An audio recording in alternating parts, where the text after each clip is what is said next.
I tried to be nice. I tried to be fair. I tried to give this movie a chance. And it failed! Hello, what's up everybody? My name is Mike Brown, aka ReviewKingMB, and I just got done watching Life of the Party. This is a 2018 comedy film! And I stress that very loosely. Comedy. This would be put on a shelf in a section that says comedy movie. How dare you? This is written and directed by Ben Falcone, a motherfucker who I'm about to rant and just take out all of my aggression on in a second.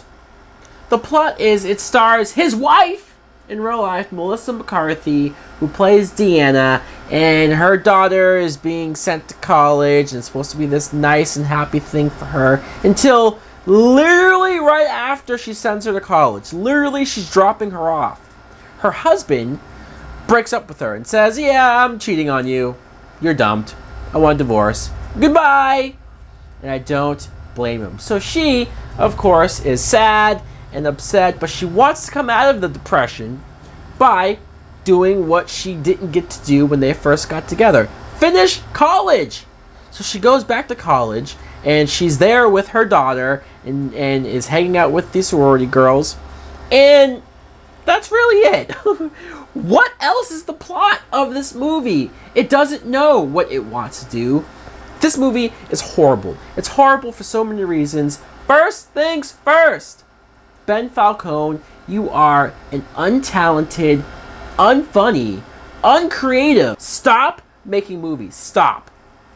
Studios, whatever these studios are, that continue to hire you, that continue to give you a job that is of high importance. Director and writer, that's huge responsibility. Your movies suck. I've seen every single one of the movies that you've done with Melissa McCarthy. So, and if you're wondering, well, you probably didn't like the other ones either. I didn't! What was it, Tammy and the Boss? I did not like those movies either. But if you're wondering, well, why do you keep watching? Well, it's simple. I'm trying to be fair. I don't want to be that person who just comment and shit on things that they know nothing about, shit on things that they haven't tried to watch themselves or give a chance. I want to have correct knowledge. I want to have the information to back up my points. If I'm going to say that he sucks as a writer, that he sucks as a creative person, I want to be able to list why. The jokes? What jokes? There is nothing funny in this movie. I sat here for over an hour and a half just staring. There were scenes where I looked away from the screen and just veered off and started to think about anything else I could have been doing, or what this movie could have maybe tried to do if it wanted to tell a message. Hey, here's Melissa McCarthy. Here's an older woman who just got dumped, and she's gonna go back to school and get her degree and try to better herself. There's a decent message in that. But when you try to mask it as a comedy, when you try to disguise it as a feel-good, funny film, and it's not that, you suck. You suck. It shouldn't be hard to make some jokes. It shouldn't be hard to make me laugh. I can laugh easily. There's a lot of movies that other people find stupid or ridiculous that I think are hilarious. My favorite comedy movie is Dumb and Dumber. I'm telling you, it does not take a lot to make me laugh. So if I'm watching this film and if I'm not laughing once, I lied. I chuckled twice. Maya Rudolph, thank you. Thank you for giving me any reason to crack a smile, a half smile, to chuckle a little bit. She gave me a couple of moments where I chuckled. But Melissa McCarthy, stop! Stop! I know you're more talented than this. You have made me laugh in other movies that weren't directed by your husband. Who else is in this movie? Molly Gordon plays Maddie, her daughter, who is just there. Not much more to her than that. Debbie Ryan plays Jennifer. Jennifer is the biggest snobby bitch that you could have found in this movie. This is college.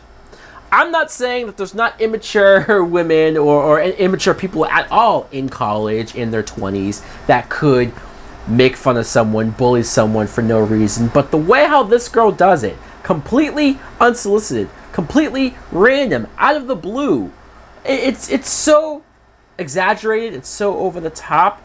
Mean Girls, the Plastics, were more believable in how they were being rude to people than this girl was. And the fact is, she had one friend, but yet she was portrayed as the cool girl. Melissa McCarthy's hanging out with like 4 girls who are all in a sorority and unified and doing things together, setting up parties. Why aren't they the cool ones? It really doesn't make any sense. Melissa McCarthy has this side plot of this younger guy that she's starting to see, and surprise, surprise, you find out that he is the son of Julie Bowen. Yes, Julie Bowen is in this movie. Julie Bowen is the woman that Melissa McCarthy's ex-husband left her for. So, what a twist! Ben Falcone shows up in the film in a cameo because, of course, he has to write himself in a scene with his own wife that I'm sure he probably thought was hilarious. Dude, you suck. You suck. You're like on my most hated hit list for Hollywood right now. Anytime I see your name on a poster in the credits, I'm going to immediately tune out for now. This is probably the last time I'll ever watch a movie written and directed by Ben Falcone. The whole movie is just random scenes of Melissa McCarthy partying with these younger girls, hooking up with this younger guy. You see only like one class that she's taking, so you don't even really follow her in school. At the very last 10 minutes of the movie, they introduce a new plot where she can't afford school anymore. Seriously?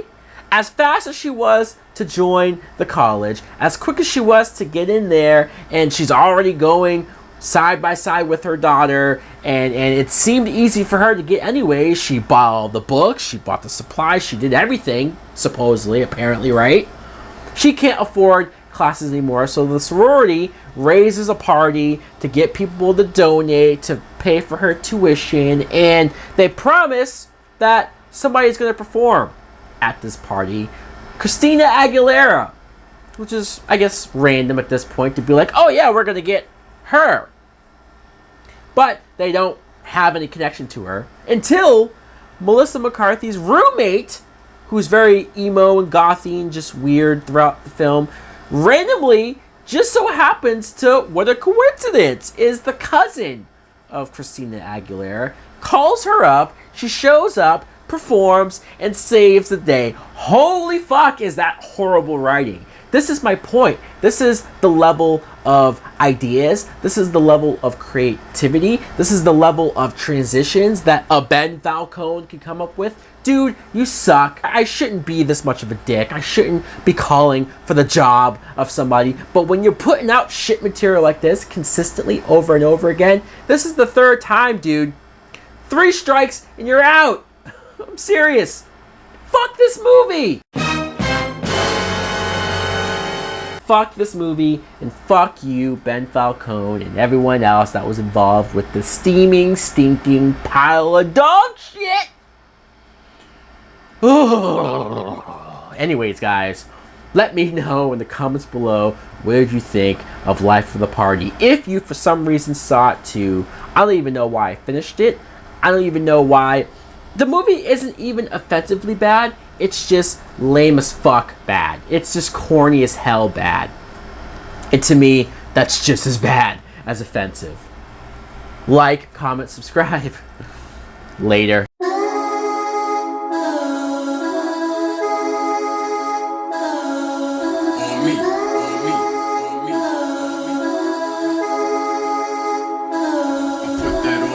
Skip a beat, I never press repeat forever, ripping smooth as leather season.